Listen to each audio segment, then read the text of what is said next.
السلام عليكم ورحمة الله وبركاته. اللهم صل وسلم وزد وبارك على أفضل الخلق وأشرفهم سيدنا محمد صلى الله عليه وسلم.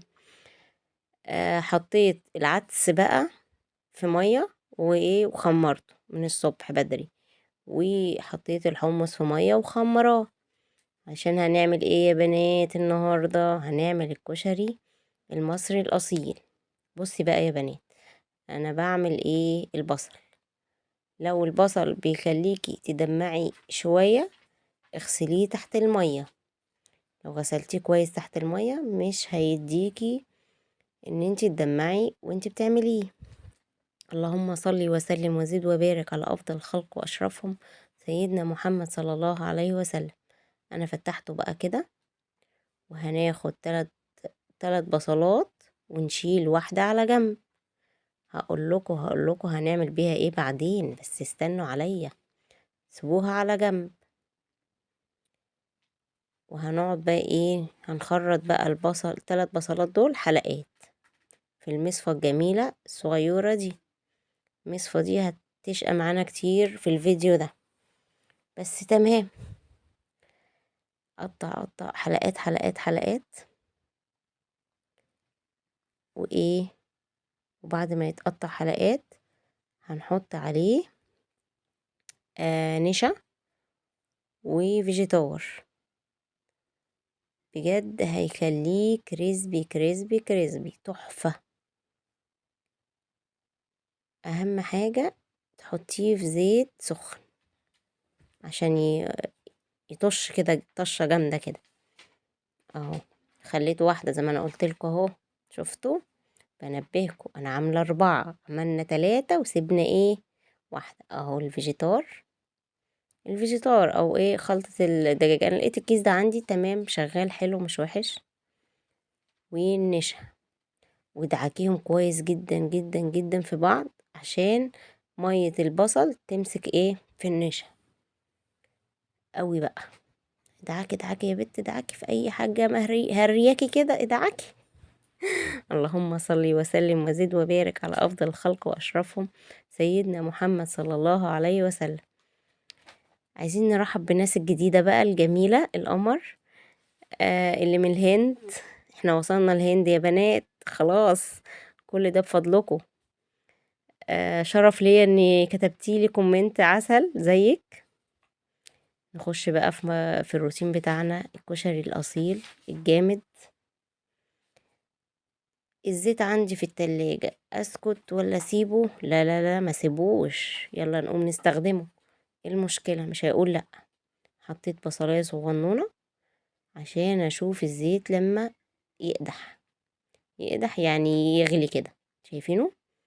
لقيتها غليت، رحت حاطة ايه، نزله عليه البصل كله، 3 بصلات اللي احنا عاملينهم.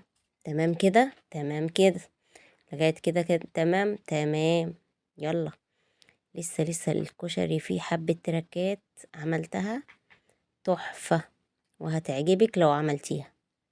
كل اللي داقوا من ايدي قال تحفة، باستثناء بقى ام اسلام اللي هي متابعيني، شرف ليا، اللي بجد احلى كشري دقته من ايديها.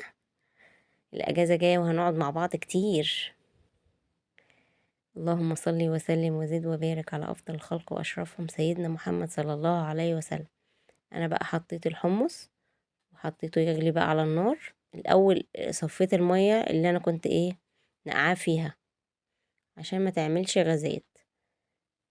ورحت ايه، رحت حاطه ميه جديده في الحمص، وحطيت بصله وطماطمايه وفص توم او التوم المهروس اللي عندي، وقفلت عليها.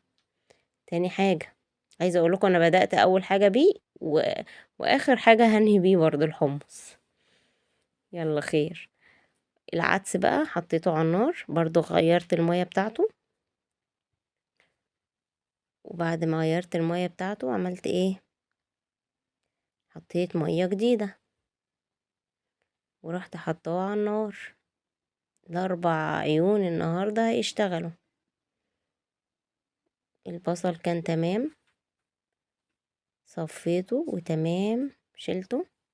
بصوا بقى البصل ما تطلعوش على مناديل، عشان لو طلع على مناديل هيطرى، لازم يطلع في اي طبق او مصفى شغال، بس انا عشان بصفيه قوي فخلاص صفيته تمام. اصفيه بقى تاني الزيت نفس الزيت اللي احنا عملنا فيه البصل، حطيت حبة على على مية سليق المكرونة الحلة الخضرة دي، هنحط فيها المكرونة تمام، ونحط الملح. اللهم صل وسلم وزد وبارك على افضل الخلق واشرفهم سيدنا محمد صلى الله عليه وسلم. اسيب بقية الزيت؟ لا لا لا، ما سبتهوش، خلصته لغاية ما خلصته وخلصت عليه. صفيت حبة كمان لل اللهم صل على النبي، آه للصلصة، صح كده، دي حلة الصلصة. قدحت بقى كويس الزيت، ورحت حاطة اخر معلقة هريسة شطة عندي في البرطمان ده، بس عندي برطمانات تانية، ورميت البرطمان خلاص بقى، كفاية كده عليه.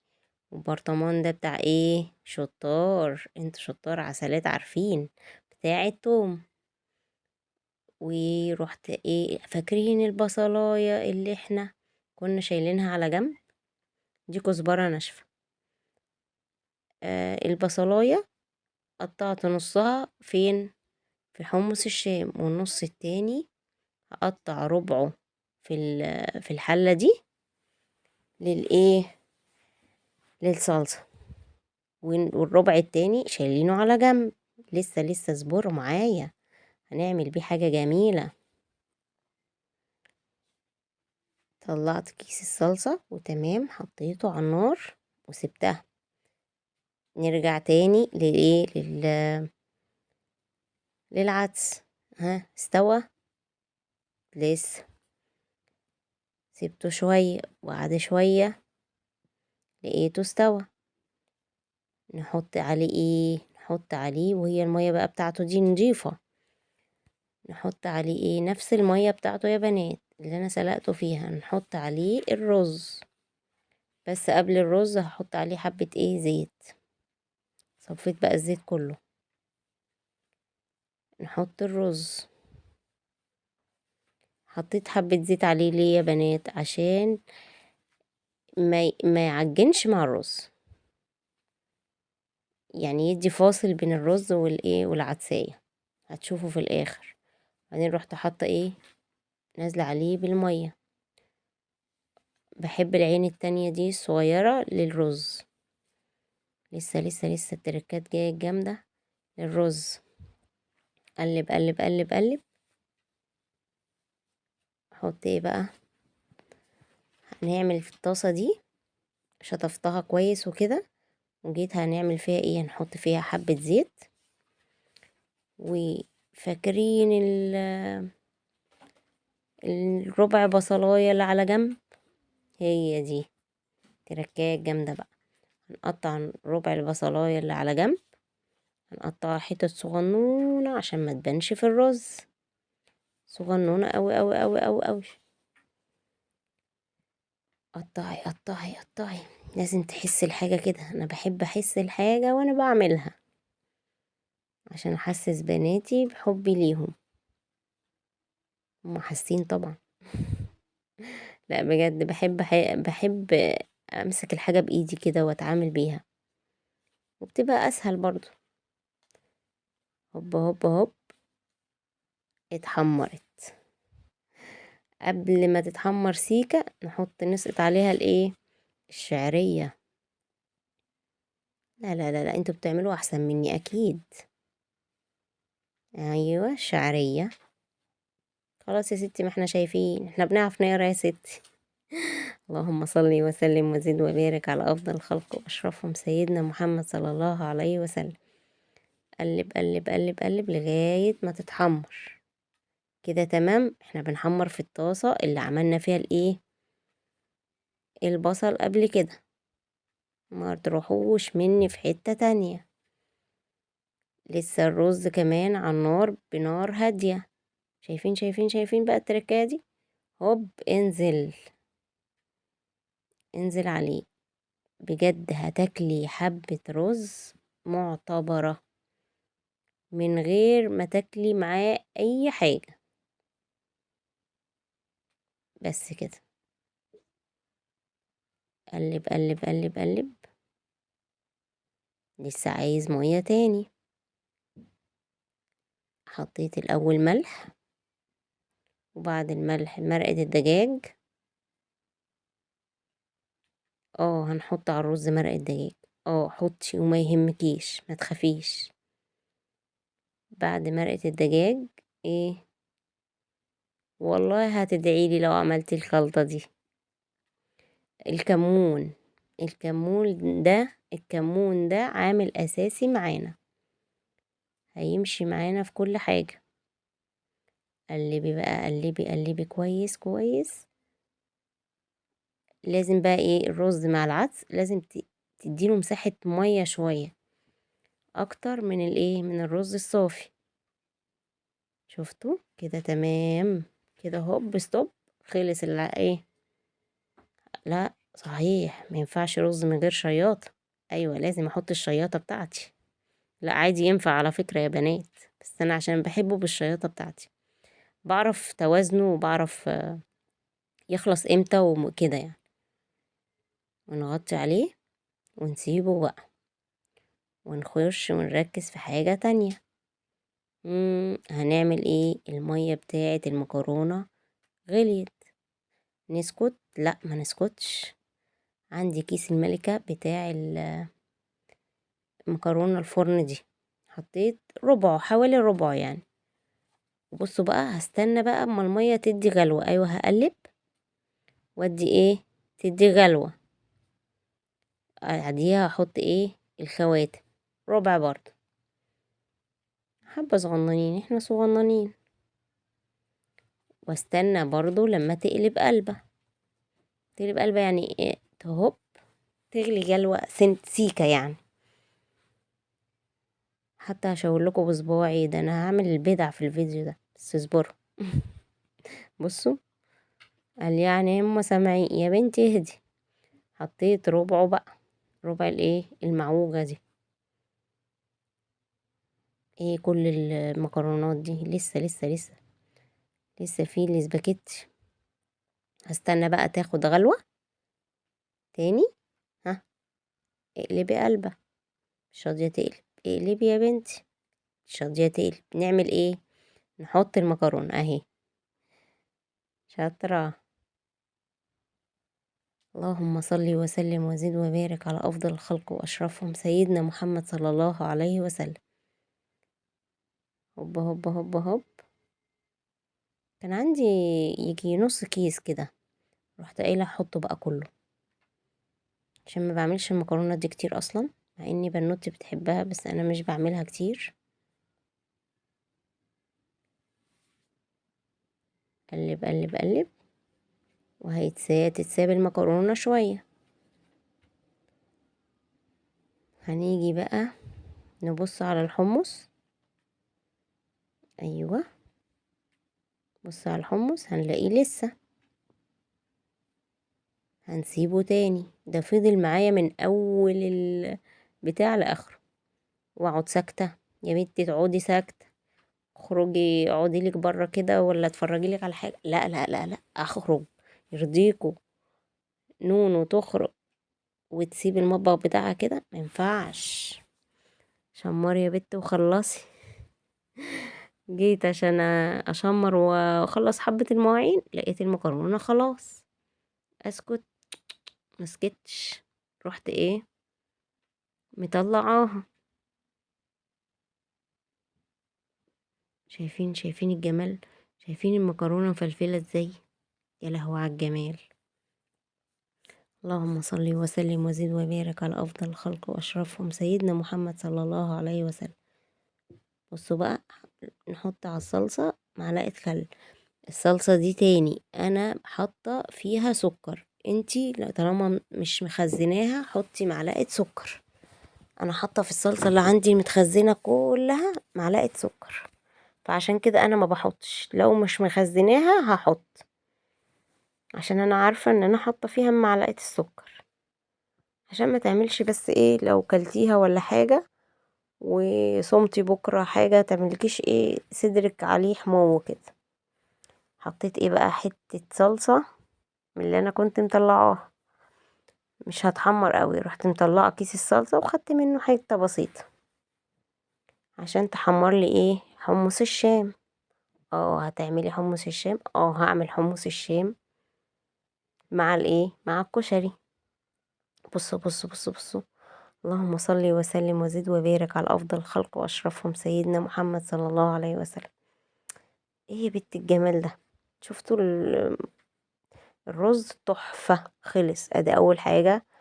لا تاني حاجة خلصت معاه، تالت حاجة كمان، البصل خلص، الرز خلص، المكرونة خلصت.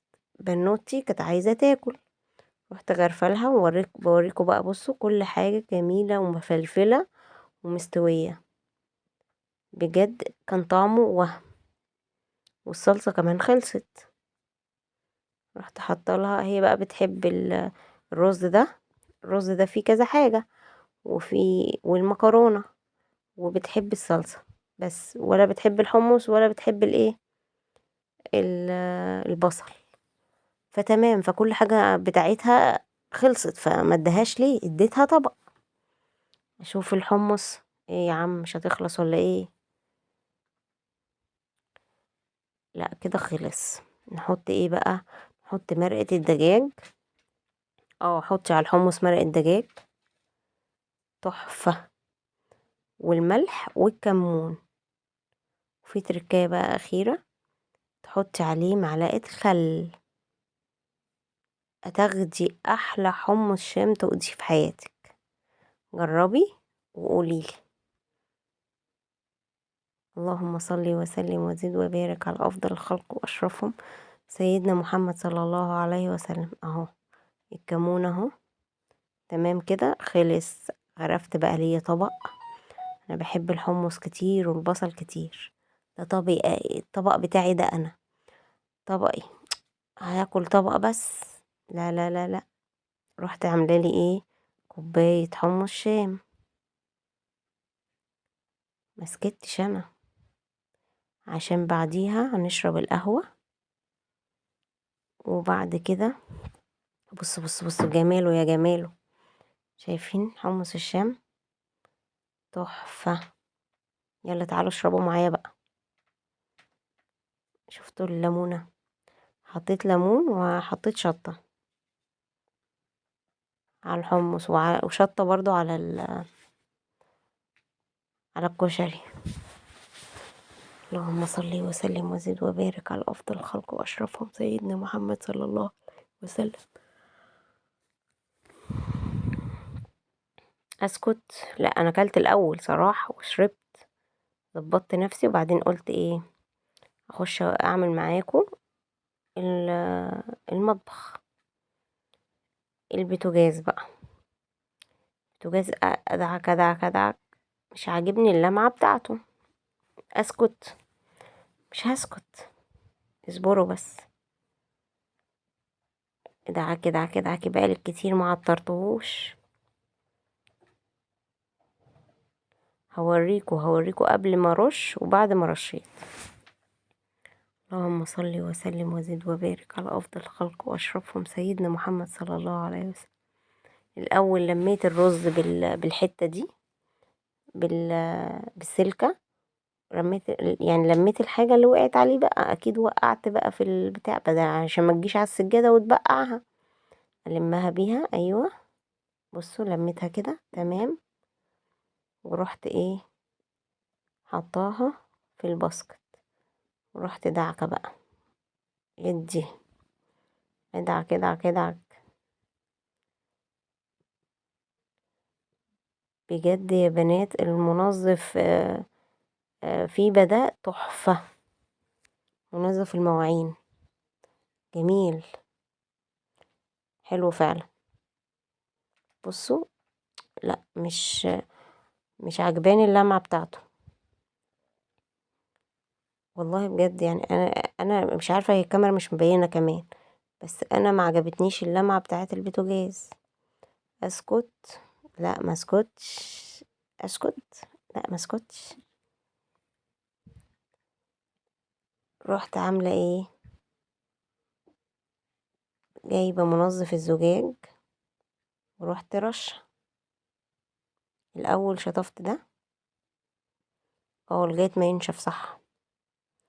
اما نشف عمل زي تجيرة كده، هوريها لكم بقى. اشطف اشطف اشطف، بجد هتشوفوه بقى بيبرق بقى كده. اغسلي بقى. غسلت اول حاجة الكوبايات والاطباق بقى اللي كنا فيها والحاجة. اللهم صل وسلم وزد وبارك على افضل الخلق واشرفهم سيدنا محمد صلى الله عليه وسلم. قومي بقى يا بنتي انت وهي، قومي، انا اديتك فيديو جامد اهو وشجعتك. والناس الجديدة، الناس اللي داخلة مشرفانا، شرف لينا يا قلبي انت وهي. والناس اللي من برا مصر، ياه شرف لينا ان انتم مشرفينا. يا رب تكونوا بتفهموا اللغة بتاعتنا. يا رب.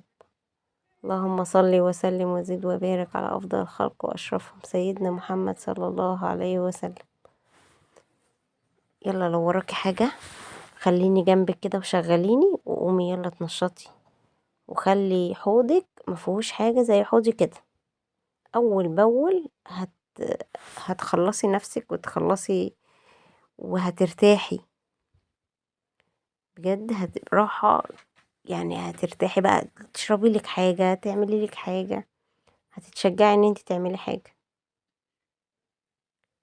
واهم ما في الموضوع تاخدي الحنفية معاكي، تاخدي الحوض كده من فوق لتحت وكل حاجة حواليكي بتبرق.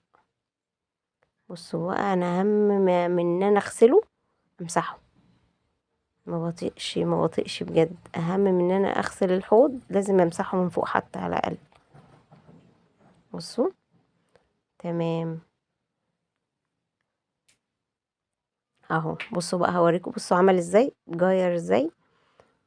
رحت ايه، جايبه الجلانس بتاعي، اي جلانس يعني بتاع منظف. ما عندكيش معلقه خل، تمام، ومعلقه زيت، اي زيت اكل، وانا اللي بقولك زيت اكل على معلقه الخل، وحطيهم على البوتاجاز مع بعض كده يندمجوا.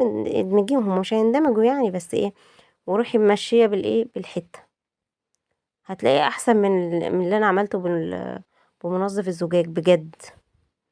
اسكت ما اسكتش، كل حاجه نظيفه حواليا. هقعد ساكته، عايزه اشرب قهوه علشان هقوم على الشقه النهارده الاربع، بكره الخميس. نويتي الصيام، يا رب اللهم امين.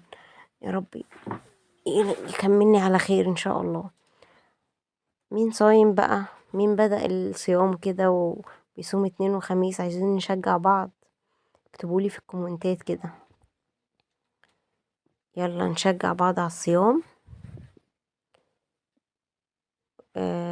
رحت واخدة ايه، بشرب بقى فنجان القهوة عشان اتنشط، عشان اقوم احضر حاجتي.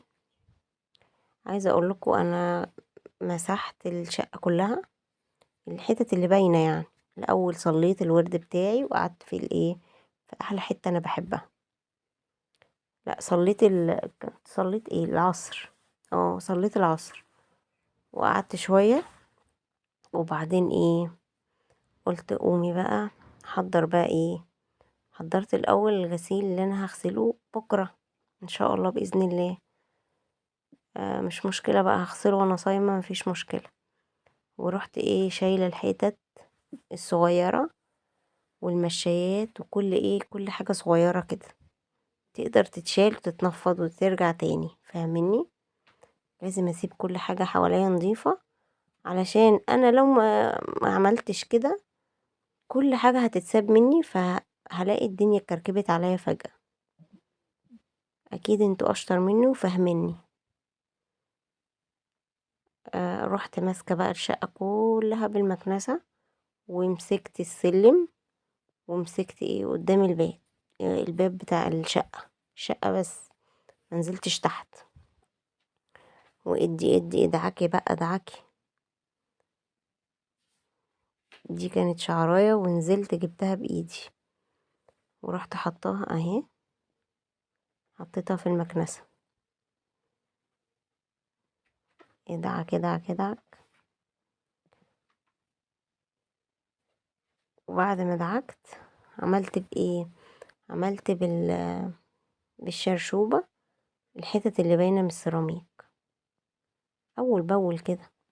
والاول يا بنات صح، بعد ما عملت بالمكنسة رحت ماسكة ايه كل حاجة من فوق، رحت ايه دعكاها، البيبان والخشب وكله، مسكت حتة ورحت ايه منضفاها بيها، ورحت مرجعة كل حاجة مكانها، عشان عيني تحب الحاجة. انا هقعد كده واسيب كل حاجة كده؟ لقيت علبة المناديل خلصت، رحت جايبه لها علبة مناديل تانية، ورحت حطاها في الكفر بتاعها. تمام كده، تمام. خش على أوضة ايه الأطفال، واسيبكوا بقى مع فيديو جديد في حفظ الله. باي.